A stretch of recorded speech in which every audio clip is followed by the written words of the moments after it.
कहानी शुरू होती है 1967 लॉस एंजल्स से। एलिस अपने दो बेटियां पॉलिनिया और डोरिस के साथ एक पुराने घर में रहती थी। हस्बैंड की मौत के बाद घर का खर्च चलाना एलिस के लिए बहुत ही मुश्किल हो गया था, जिसके लिए Alice fake spirit medium session करती थी, जिसमें दोनों बेटियां भी उसका साथ देती थी। एक दिन पॉलिनिया अपने फ्रेंड की पार्टी में जाती है, जहां वो ओएजा बोर्ड देखती है। बोर्ड के 3 रूल होते हैं जो कि बहुत सिंपल थे। पहला ये, कभी अकेले मत खेलो। दूसरा ये कि इसे कभी कब्रिस्तान में नहीं खेलना चाहिए। और तीसरा सबसे अहम रूल, हमेशा खत्म करते वक्त गुड बाय कहना जरूरी होता है। अब सब फ्रेंड ओएजा बोर्ड खेलने लगते हैं, जिसमें प्लेनचेट मूव होता है और पॉलिनिया इसे फेक समझ कर घर लौट आती है। और रास्ते में वो एलिस को सजेस्ट करती है कि हमें भी ओएजा बोर्ड यूज करना चाहिए ताकि हम क्लाइंट को इम्प्रेस कर सके। एलिस भी एग्री करती है और नेक्स्ट डे ओएजा बोर्ड घर ले आती है। एलिस रूल जाने बिना अकेले ही बोर्ड खेलने लगती है। इसका मतलब ये कि एलिस ने एक रूल तोड़ दिया था। अब प्लेनचेट हिलने लगता है पर कोई आंसर नहीं मिलता। ऊपर कमरे में डोरिस की बॉडी पॉजेस हो जाती है। वो सारे आंसर दे रही होती है। स्पिरिट का नाम मार्कस होता है।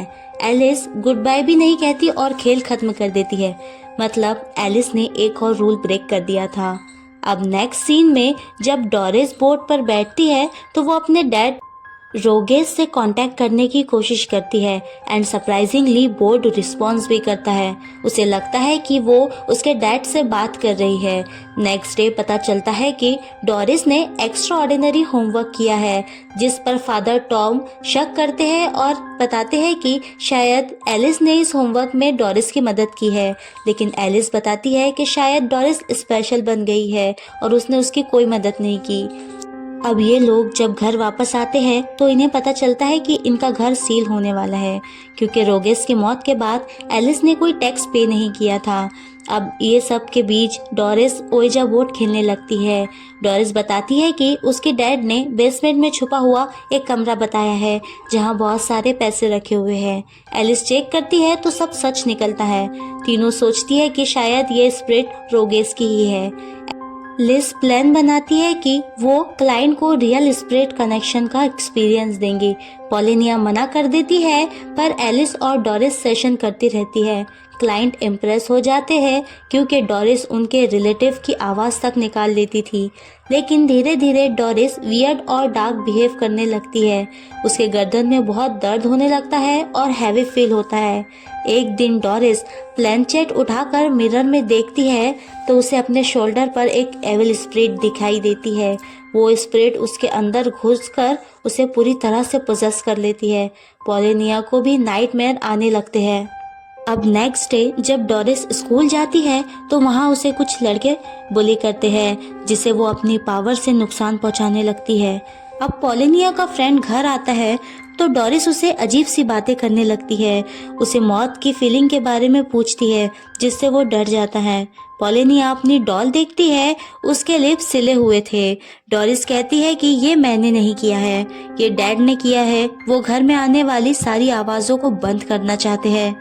पॉलिनिया परेशान होकर एलिस को बताती है कि डोरिस पागल हो रही है। रात को वो देखती है कि डोरिस ने कुछ नोट्स लिखे हैं जो कि पॉलिश लैंग्वेज में थे।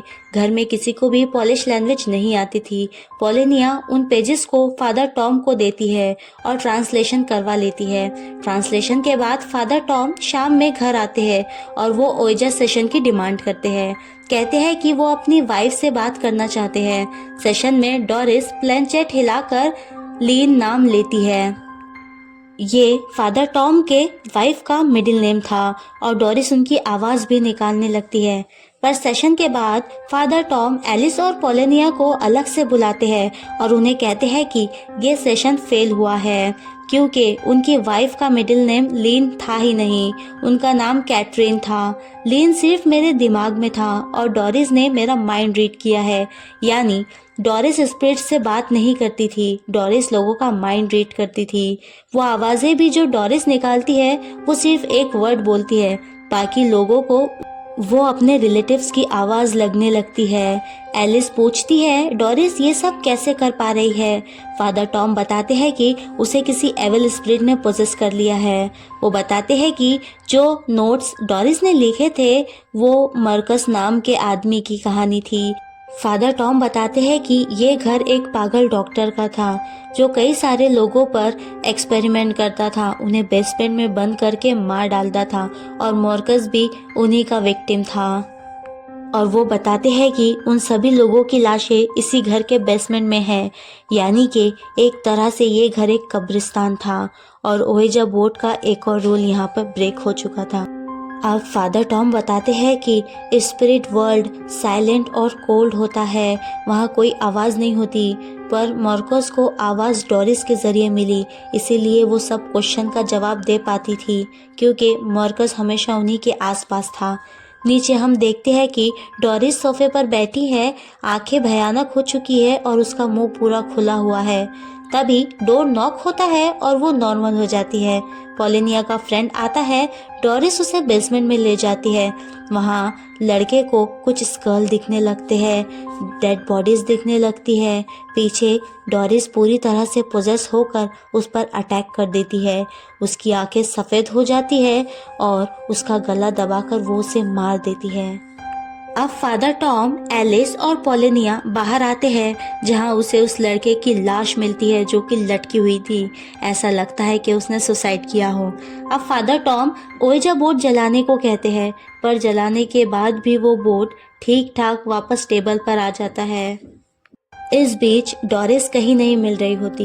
फादर टॉम को वॉल के पीछे से आवाज सुनाई देती है। उन्हें एक हिडन डोर मिलता है। वो रूम उस पागल डॉक्टर का लैब था। यही डोरिस पोजेस होकर खड़ी होती है। फादर को भी स्पिरिट पोजेस कर लेती है और वो एलिस और पॉलिनिया पर अटैक कर देते हैं। दोनों यहाँ से भाग जाते हैं। स्पिरिट फादर टॉम को मार देती है। डोरिस बाहर आती है और अपनी मॉम और सिस्टर को मारने के लिए ढूंढने लगती है। वो एलिस को पकड़ लेती है और बेहोश कर देती है। बेहोश करने के बाद वो उसे बेसमेंट में ले जाती है। ऊपर हम देख पाते हैं कि पॉलिनिया को अपने डैड की सोल दिखती है जो उसे समझाते हैं डोरिस को रोकने का सिर्फ एक तरीका है, उसकी आवाज़ बंद करो, उसके लिप्स उसी तरह सिल दो जिस तरह मैंने तुम्हारी डॉल के लिप्स सिए थे। अब पॉलिनिया निडल लेकर बेसमेंट में जाने लगती है जहां डोरिस एलिस को मारने वाली ही होती है कि पॉलिनिया डोरिस पर अटैक कर देती है। अब यहाँ कई ब्लैक हैंड उसे रोकने की कोशिश करते हैं पर वो नहीं रुकती। वो डोरिस के लिप्स को सिल देती है बिल्कुल डॉल की तरह। डोरिस मर जाती है। उसकी सोल अपने डैड के साथ मिलकर फ्री हो जाती है, लेकिन पॉलिनिया को सारे स्पिरिट पोजेस कर लेती है और वो अपनी मॉम को मार देती है। एलिस के मरने के बाद पॉलिनिया को होश आता है और वो चिल्लाने लगती है। अब कई सालों बाद का सीन बताया जाता है जहाँ पॉलिनिया एक मेंटल हॉस्पिटल में होती है। उस पर अपने मॉम और सिस्टर के मर्डर का इल्ज़ाम होता है। पुलिस को आज तक डोरिस की बॉडी नहीं मिली होती है। रूम में जाकर पॉलिनिया अपने खुद के खून से ओएजा बोर्ड बनाती है और डोरिस की सोल को बुलाती है जो सच में आ भी जाती है।